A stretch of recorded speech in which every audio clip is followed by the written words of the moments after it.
Right Vijay, thanks for the updates. Right, 4 రోజుల క్రితం కూకట్పల్లిలో జరిగినటువంటి సహస్ర బాలిక హత్య కేసుకు సంబంధించి మిస్టరీ వీడిపోతూ ఉంది. ఒకవైపు దారుణ హత్యకు పాల్పడినటువంటి బాలికకు సంబంధించి ఒకవైపు ఈ కేసులో పొంతన లేకుండా సమాధానాలు వచ్చాయి, పొంతన లేకుండా డౌట్స్ వచ్చాయి. అలాంటి అనుమానంలో ప్రస్తుతం తేలింది ఏంటంటే ఒక కిల్లర్ ఒక బాలుడే అని తెలుస్తోంది, ఒక 10th క్లాస్ విద్యార్థుడే అని తెలుస్తోంది. దీనికి సంబంధించి ఒకవైపు చూస్తున్నటువంటి వాళ్ళందరూ కూడా నిజంగా ఏం జరుగుతుందో అర్థం కానటువంటి సిచ్యువేషన్ కనిపిస్తోంది. ఓటీటీలు చూసి పాడవుతున్నారా, మరి యూట్యూబ్ చూసి పాడవుతున్నారా, ఒక రకంగా సినిమా ప్లాన్ స్క్రిప్ట్ లాగా రెడీ చేసుకొని సినిమా లాగా తయారు చేసుకొని ఒక డైరెక్టర్ దానికి ఒక ఆపరేషన్ పేరు పెట్టి మర్డర్ డాన్ అని చెప్పి, మిషన్ డాన్ అని చెప్పి పేరు పెట్టి దాన్ని ఒక హంతకుడిగా మారినటువంటి విద్యార్థుడు చూస్తున్నాం మనం ఇప్పుడు స్క్రీన్ మీద కనిపిస్తూ ఉన్నారు. ఒక 10th క్లాస్ విద్యార్థి చేసినటువంటి హత్య ఇది. 12 ఏళ్ల బాలికని హతమార్చడం జరిగింది. తల్లిదండ్రులు సహా కుటుంబీకులను కూడా పూర్తిగా విచారించినా కూడా ఎటువంటి ఆధారాలు దొరకలేదు. గత 4 రోజులుగా పోలీసులు దీనికి సంబంధించి విచారణ జరుపుతూనే ఉన్నారు. అయితే ఎలాంటి దీనికి సంబంధించి ఇన్ఫర్మేషన్ తగ్గకపోవడంతో కేసుని ఛేదించడం ఒకవైపు కష్టంగా మారింది. కానీ చివరికి సహస్ర తండ్రి కృష్ణపై కూడా అనుమానం వచ్చింది. అందరికీ ఆయనపై అనుమానం వచ్చింది. కూతుర్ని అల్లారు ముద్దుగా పెంచుకుంటున్నటువంటి తండ్రిని కూడా అనుమానించాల్సిన పరిస్థితులు కనిపించినాయి. అంటే ఈ రోజులో జరుగుతున్నటువంటి దరిద్రమైనటువంటి కొన్ని న్యూసెస్ మనం రోజు చూస్తూ ఉన్నాము, వార్తలను చూస్తున్నాం. అలాంటి సిచ్యువేషన్స్లో ఎవరిని నమ్మాలో ఎవరిని నమ్మకూడదో తెలియకుండా ఉన్నటువంటి సిచ్యువేషన్స్ కనిపిస్తున్నాయి. మరి ఒకవైపు ఇలాంటి విచారణ అయితే కొనసాగుతోంది. బాలుడికి సంబంధించి ఓవరాల్గా నోట్ని టేకప్ చేశారు. అలాగే ఏదైతే విద్యార్థికి సంబంధించి పూర్తి విచారణ లాగే ప్రయత్నం చేస్తున్నారు. అసలు ఏం జరిగింది, దీనికి సంబంధించి ఎలాంటి సిచ్యువేషన్స్ ఉన్నాయి ప్రెసెంట్ అని దానికి సంబంధించి పూర్తి డీటెయిల్స్ అయితే తెలుసుకోము. ప్రతినిధి సురేష్ మనకి అందుబాటులో ఉన్నారు. సురేష్, చూస్తున్నాం ప్రస్తుతం అయితే అదుపులో ఉన్నారు కదా బాలుడు, మరి ఎలాంటి విషయాలు బయటకు వస్తున్నాయి, దీనికి సంబంధించి పోలీసులు ఏం చెప్తున్నారు, ఇప్పటివరకు ఇన్ఫర్మేషన్ ఏమొస్తుంది? 5 రోజులకి సంబంధించిన మర్డర్ మిస్టరీ ఒక్కసారిగా ఈరోజు వీడడం జరిగింది. వీడిన సందర్భంలో ఈ లెటర్ ఏదైతే బాలుడు రాసుకున్న లెటర్ ఉందో ఆ లెటరే ఆ బాలుడిని పట్టించడం జరిగింది. మొదట పోలీసులు బాలుని అదుపులోకి తీసుకొని విచారించిన సందర్భంలో అతను హత్య చేసిండా లేదా అనే దానికి సంబంధించి అనుమానాలు ఉండేవి. కానీ తాను ఇక్కడ మిషన్ డన్ అని లాస్ట్లో రాసుకున్నాడు. అంటే ముందుగానే ఆ ఇంట్లోకి వెళ్ళాలి, దొంగతనం చేయాలి, ఆ తర్వాత అడ్డొస్తే ఎవరినైనా పొడిచి చంపాలి అని చెప్పేసి కూడా మొత్తం పాయింట్ టు పాయింట్ మొత్తం రాసుకోవడం జరిగింది. ఫస్ట్ గో టు హోమ్ అని చెప్పేసి రాసుకున్నాడు. అంటే ఆ ఇంట్లోకి ఎలా వెళ్ళాలి అనేది ఒక మ్యాప్ పేపర్లో రాసుకొని దాన్ని పక్కాగా ఇంప్లిమెంట్ చేశాడు జరిగింది. తర్వాత టేక్ గ్యాస్ అండ్ టేబుల్ అని చెప్పేసి రాసుకున్నాడు. అదేవిధంగా and next keep the door అని చెప్పేసి, అంటే డోర్ ఓపెన్ చేసి లోపలికి వెళ్ళాలని చెప్పేసి కూడా రాసుకోవడం జరిగింది. కట్ విత్ ఇన్ నైక్ అంటే ఒక కత్తిని కూడా తీసుకోవడం జరిగింది. తన వెంట తీసుకెళ్ళి లోపలికి తీసుకెళ్ళడం జరిగింది. Take money and lock for the home అంటే డబ్బులు తీసుకున్న తర్వాత లాక్ తీసేయాలని చెప్పేసి కూడా రాశాడు. దీంట్లో నెక్స్ట్ ఏదైతే అండ్ దీనికి సంబంధించి అంటే మొత్తం అయిపోయిన తర్వాత మిషన్ డన్ అని చెప్పేసి రాసుకున్నాడు. అసలు మొత్తం బాలుడు ఏ విధంగా ఈ స్కెచ్ వేసుకున్నాడు, ఎక్కడ యూట్యూబ్లో చూసి ఇదంతా కూడా ప్లాన్ చేసుకున్నాడా లేదంటే ఇతర కారణాలు ఏమైనా ఉన్నాయా అనే దానికి సంబంధించి పోలీసులు ఇన్వెస్టిగేషన్ చేస్తున్నారు. బాబు అదుపులోకి తీసుకొని విచారించిన సందర్భంలోనే ఈ హత్య కేసుకు సంబంధించి విషయం బయటకు వచ్చింది. ఇంటి పక్కన ఉన్నటువంటి బాబే 15 సంవత్సరాల బాబు హత్య చేశాడని చెప్పేసి కూడా పోలీసులు నిర్ధారించారు. అయితే గత కొద్ది రోజులుగా సోషల్ మీడియా ద్వారా మంచి చెడు రెండు జరుగుతున్నాయి. చెడు ఎక్కువగా జరుగుతుంది, అందులో ఇది కూడా ఒక అంశం అని చెప్పొచ్చు. ఎందుకంటే బాబు ఫోన్ ద్వారా యూట్యూబ్లో ఆ లాక్ ఎలా బ్రేక్ చేయాలి, లోపలికి ఎలా వెళ్ళాలి, తర్వాత ఆ హుండీలో ఉన్న డబ్బులు ఎలా తీసుకోవాలి, మళ్ళీ రిటర్న్ ఎలా రావాలి, మిషన్ ఎలా డన్ చేయాలి అనే దానికి సంబంధించి పాయింట్ టు పాయింట్ రాసుకున్నాడంటే యూట్యూబ్లో చూసి ఒక ఇంట్లోకి చోరీకి వెళ్ళి మళ్ళీ ఎలా సేఫ్గా తిరిగి రావాలి అనే దానికి సంబంధించి అడ్డుకుంటే కత్తితో పొడిచాలి అని చెప్పేసి కూడా పథకం ప్రకారం ఈ లోపలికి వెళ్ళి అక్కడ పాప అడ్డుకోవడంతో పాప చూసిందని చెప్పేసి కసితో పాపని దాదాపు 20కి పైగా కత్తిపోట్లతో పొడిచి హత్య చేసినట్టుగా పోలీసులు గుర్తించారు. ప్రస్తుతం బాబుని ఎస్ఓటీ పోలీసులు అదుపులోకి తీసుకోవడం జరిగింది. అన్ని కోణాల్లో కేసుని దర్యాప్తు చేస్తున్నారు. 5 రోజుల నుంచి మొత్తం ప్రత్యేక టీమ్స్ని ఫామ్ చేసి అసలు మర్డర్ చేసింది ఎవరు అనే దానికి సంబంధించి ఆ సహస్ర ఇంటి చుట్టూ ఉన్నటువంటి వారు ప్రతి ఒక్కరిని కూడా విచారించారు. విచారించిన క్రమంలోనే బాబు హత్య చేసిన తర్వాత ఇంటి పైకి వెళ్ళి పక్క బిల్డింగ్లో 15 నిమిషాల పాటు అక్కడే దాక్కొని ఉన్నాడు. ఆ తర్వాత బయటికి రావడం ఆ బిల్డింగ్ నుంచి కిందికి దిగిపోవడం జరిగింది. దీంతో ఆ ఇంట్లో నుంచి వెళ్ళలేదు కాబట్టి ఎవరికి అనుమానం రాలేదు అసలు ఆ బాబు హత్య చేశాడా లేకుంటే, అంటే ఎందుకంటే అంత చిన్న వయసు ఉన్న బాబు హత్య చేసి ఉండడా అని చెప్పేసి కూడా అనుమానంతో పోలీసులు అతన్ని గట్టిగా విచారించలేదు మొదటి రోజు. కానీ ఆ మొత్తం ఈ కేసుకు సంబంధించి ఇన్వెస్టిగేషన్ లోతుగా వెళ్తున్న క్రమంలో బాబు కదలికలు, బాబు లెటర్ దొరకడంతో బాబుని అదుపులోకి తీసుకొని ఒక వ్యక్తి ఇచ్చిన సమాచారంతో అదే సమయంలో ఈ బాబు పక్కింటి నుంచి కిందికి దిగిండని చెప్పేసి ఒక వ్యక్తి సమాచారం ఇవ్వడంతోనే పోలీసులు ఆ బాబుని అదుపులోకి తీసుకొని విచారించిన సందర్భంలోనే ఆ బాబే హత్య చేసినట్టుగా పోలీసులు నిర్ధారించారు. కానీ హైదరాబాద్లో ఇంత సంచలనమైనటువంటి విషయం అంటే ఒక మైనర్ పాపని మైనర్ బాలుడు హత్య చేయడం ఇంత దారుణంగా, అంటే 20 కత్తిపోట్లు పొడిచి హత్య కసితీరా ఆమె చనిపోయిందని తెలుసుకొని ఆ తర్వాత ఎక్కడ తాన దొంగతనం బయటపడుతుందని చెప్పేసి తెలుసుకొని, ఎందుకంటే సహస్ర కూడా బాబుకు తెలిసిన అమ్మాయే, ఇద్దరు కలిసి ఆడుకునే వాళ్ళు కింద, చిన్న పాప కాబట్టి చిన్నపిల్లలందరూ కలిసి రోజు ఆడుకుంటూ ఉంటారు. అలా పరిచయం ఉన్నటువంటి బాబే ఇంట్లోకి వెళ్ళి హత్య చేయడం అంత సెన్సేషనల్గా మారింది అక్కడ సందర్భంలో. ప్రస్తుతం ఆ కాలనీ వాసులకు సంబంధించి కూడా ఒక్కసారిగా షాక్కు గురైపోయినారు. ఎందుకంటే బయట వ్యక్తులు ఎవరో వచ్చి హత్య చేసి ఉంటారని చెప్పేసి కూడా ఇన్ని రోజులు భావించారు. కానీ ఇంటి పక్కన ఉన్నటువంటి మైనర్ బాలుడే ఈ హత్య చేశాడని తెలుసుకొని అందరూ కూడా ఆశ్చర్యానికి లోనైన పరిస్థితి. పోలీసులు కూడా మొదట షాక్కు గురయ్యారు. ఎందుకంటే అసలు ఇంత 15 సంవత్సరాల బాబు ఇంత దారుణంగా ఆ పాపని ఎలా హత్య చేసి ఉంటాడని చెప్పేసి కూడా నమ్మలేదు. కానీ ఇప్పుడు ఏదైతే లెటర్ బయటపడిందో ఈ లెటర్లో మిషన్ డన్ అంటే తాను వెళ్ళి దొంగతనం చేసినటువంటి సందర్భంలో రాసుకున్న లెటర్ ఇది. మొత్తం అంటే హత్య చేసి వచ్చిన తర్వాత రాసుకున్నాడా, ముందే రాసుకున్నా అంటే పైన అంతా రాసిన తర్వాత ఆ మిషన్ డన్ అనేది రాసిండు కాబట్టి ఆ మిషన్కి సంబంధించి అంటే తాను ముందుగానే ఈ హత్య ఇంట్లో చోరీ చేసి హత్య చేయాలని చెప్పేసి పథకం ధరించినట్టు తెలుస్తుంది. ఎలా చేశాడనే దానికి సంబంధించే ఇతనికి ఇంకా ఎవరైనా సహకరించారా, ఆ బాబు ఒక్కడే ఇంట్లోకి వెళ్ళాడా, దానికి సంబంధించి పోలీసుల దర్యాప్తు కొనసాగుతుంది. 5 రోజుల నుంచి అనేక కోణాల్లో ఈ కేసుని దర్యాప్తు చేసిన పోలీసులు ఎట్టకేలకు ఛేదించి మైనర్ బాలుడే ఈ హత్య చేసినట్టుగా పోలీసులు అయితే నిర్ధారించారు.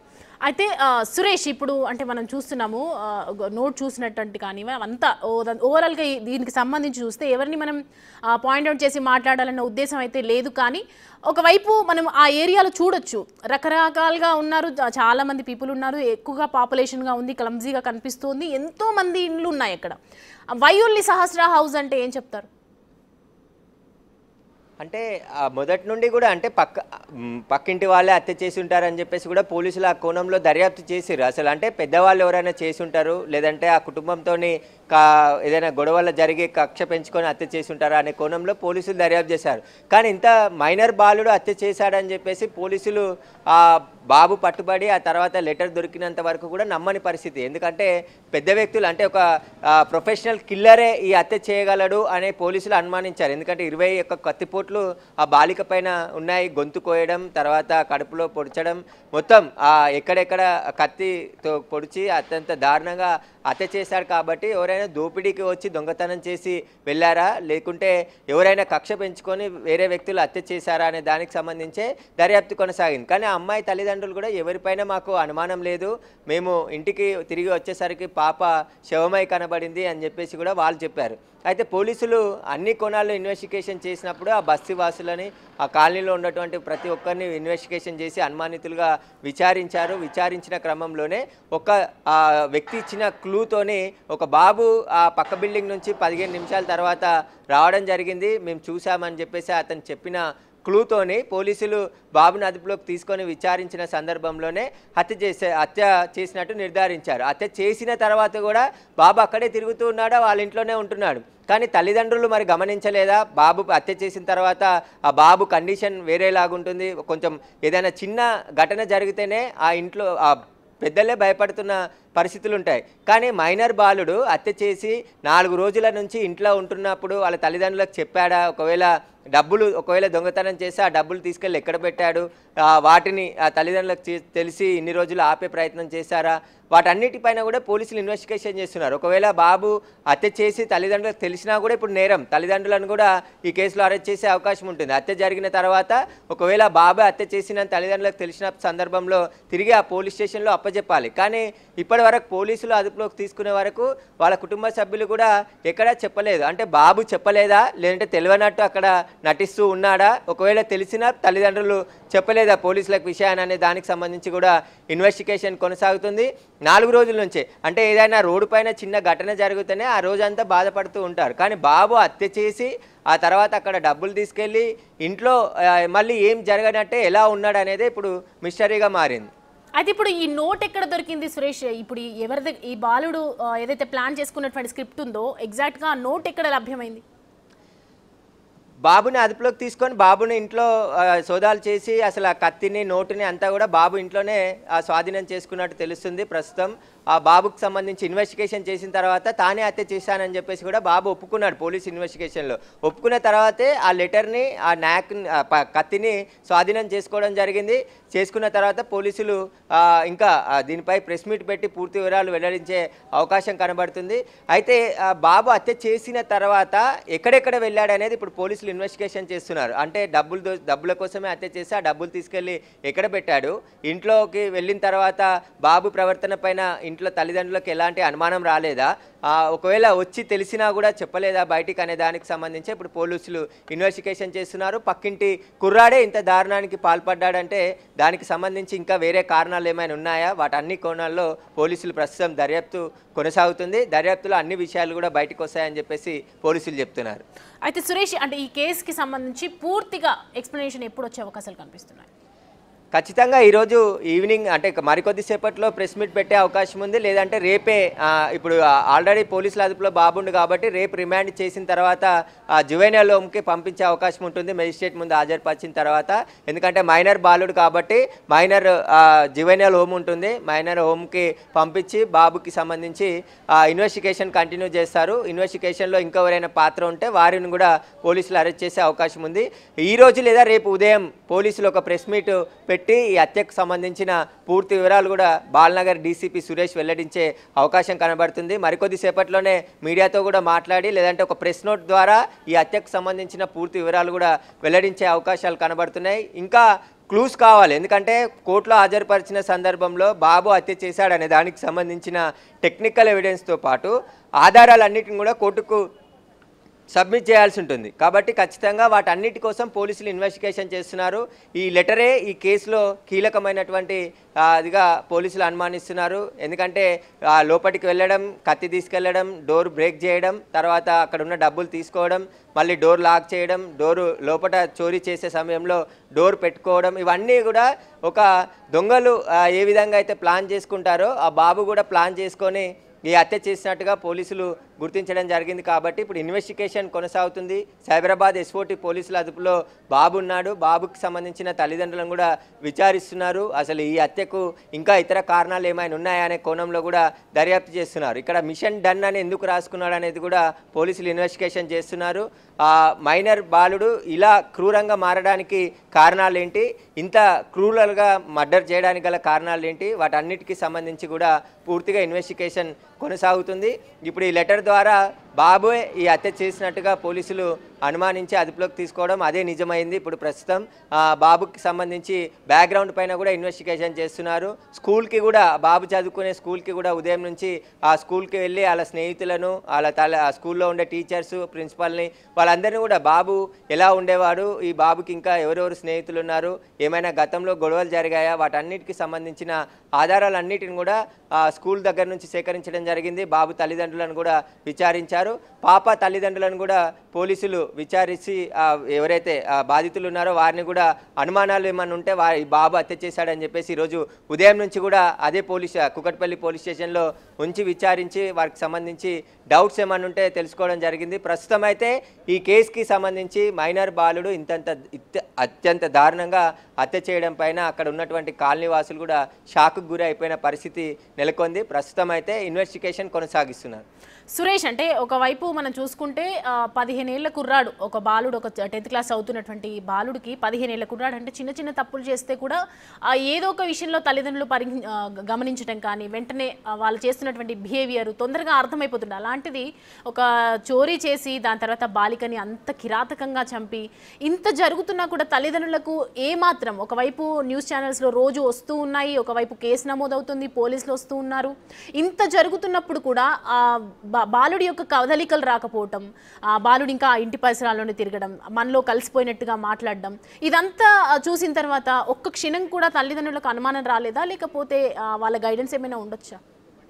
అంటే పిల్లల పైన తల్లిదండ్రుల అబ్జర్వేషన్ ఉండాలని చెప్పేసి అనేక సార్లు పోలీసులు చెప్తున్నారు. ఎందుకంటే పిల్లలు ఎక్కడికి వెళ్తున్నారు, ఏం చేస్తున్నారు, టైంకి ఇంటికి వస్తున్నారా, స్కూల్ నుంచి కావచ్చు, కాలేజ్ నుంచి కావచ్చు, ఇతర ప్రదేశాలకు వెళ్తున్నారా, ఇలా డ్రగ్స్ కానీ తీసుకుంటున్నారా. ఎందుకంటే ప్రతిరోజు పిల్లల్ని చూసే తల్లిదండ్రులే కాబట్టి తల్లిదండ్రులు వారి అబ్జర్వేషన్ ఏముంది, ఎక్కడికి వెళ్తున్నారు పిల్లలు, ఏం చేస్తున్నారు, వారి కదలికల పైన కూడా వారికి అనుమానం వస్తుంది. ఎందుకంటే రోజు పిల్లల ఉండే బిహేవియర్ కానీ తర్వాత ఇప్పుడు ఇన్సిడెంట్ జరిగిన తర్వాత మొత్తం చేంజ్ అవుతుంది, కొంచెం ఎంతనో కొంత మార్పు వస్తుంది. ఆ మార్పులో అనుమానం వచ్చినప్పుడు వెంటనే వారితో మాట్లాడడము, ఏం జరిగిందని తెలుసుకోవడం, ఇవన్నీ కూడా చేస్తుండాలి. కానీ ఇక్కడ బాబు తల్లిదండ్రులు ఏం చేయలేదా, ఒకవేళ తెలిసి బాబు పోలీసులు పట్టుకుంటారని చెప్పి భయంతో చెప్పలేదా, వాటన్నిటికీ సంబంధించే ఇన్వెస్టిగేషన్ కొనసాగుతుంది. 5 రోజుల నుంచి పోలీసులు 5 టీంలను ఏర్పాటు చేసి మొత్తం సీసీ కెమెరాలు దాదాపు 1000 నుంచి 2000 సీసీ కెమెరాలని ఆ ఏరియాలో ఉన్నటువంటి కెమెరాలన్నిటిని కూడా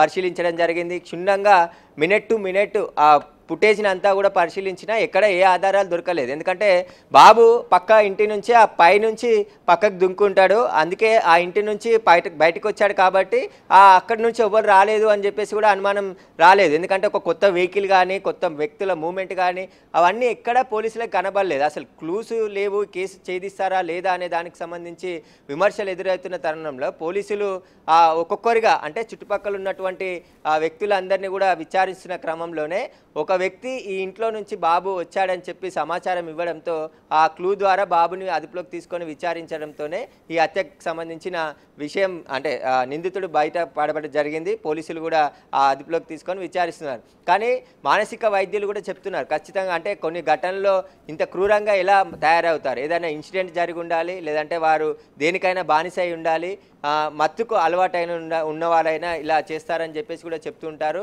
అలాంటి వారిని తల్లిదండ్రులు కావచ్చు, బంధువులు గుర్తించి మొదట తల్లిదండ్రులే గుర్తించి సరైన వైద్యం అందిస్తే ఇలాంటి ఘటనలు జరగవు. కానీ ఈ బాబు అత్యంత దారుణంగా డబ్బుల కోసమే హత్య చేశాడా, ఇంకా ఇతర కారణాలు ఏమైనా ఉన్నాయా, వాటన్నిటికీ సంబంధించిన ఇన్వెస్టిగేషన్ పోలీసులు ప్రస్తుతం చేస్తున్నారు. ఈ లెటర్ కూడా ఈ కేసుకి చాలా కీలకంగా ఉండబోతుంది. బాబు ఎవరితో ఫోన్ వాడుతున్నాడా, ఫోన్ వాడితే ఎవరితో మాట్లాడాడు, ఎక్కడెక్కడికి వెళ్ళాడు, హత్య జరిగిన తర్వాత ఎన్ని రోజుల పాటు ఇంట్లో నుంచి బయటికి వచ్చాడా, ఇంట్లోనే కూర్చున్నాడా, స్కూల్కి వెళ్ళాడా, వాటన్నిటికీ సంబంధించిన సమాచారాన్ని పోలీసులు ఇప్పుడు సేకరిస్తున్నారు. మరికొద్ది సేపట్లోనే ఈ హత్యకు సంబంధించి పోలీసులు పూర్తి వివరాలు వెల్లడించే అవకాశం కనబడుతుంది. రేపు దీనికి సంబంధించి ఒకవేళ ప్రెస్ మీట్ పెట్టి హత్యకు సంబంధించిన కారణాలపైన పూర్తి వివరాలు కూడా బాలనగర్ డీసీపీ సురేష్ వెల్లడించే అవకాశం కనబడుతుంది. Right Suresh, thanks for the updates. Right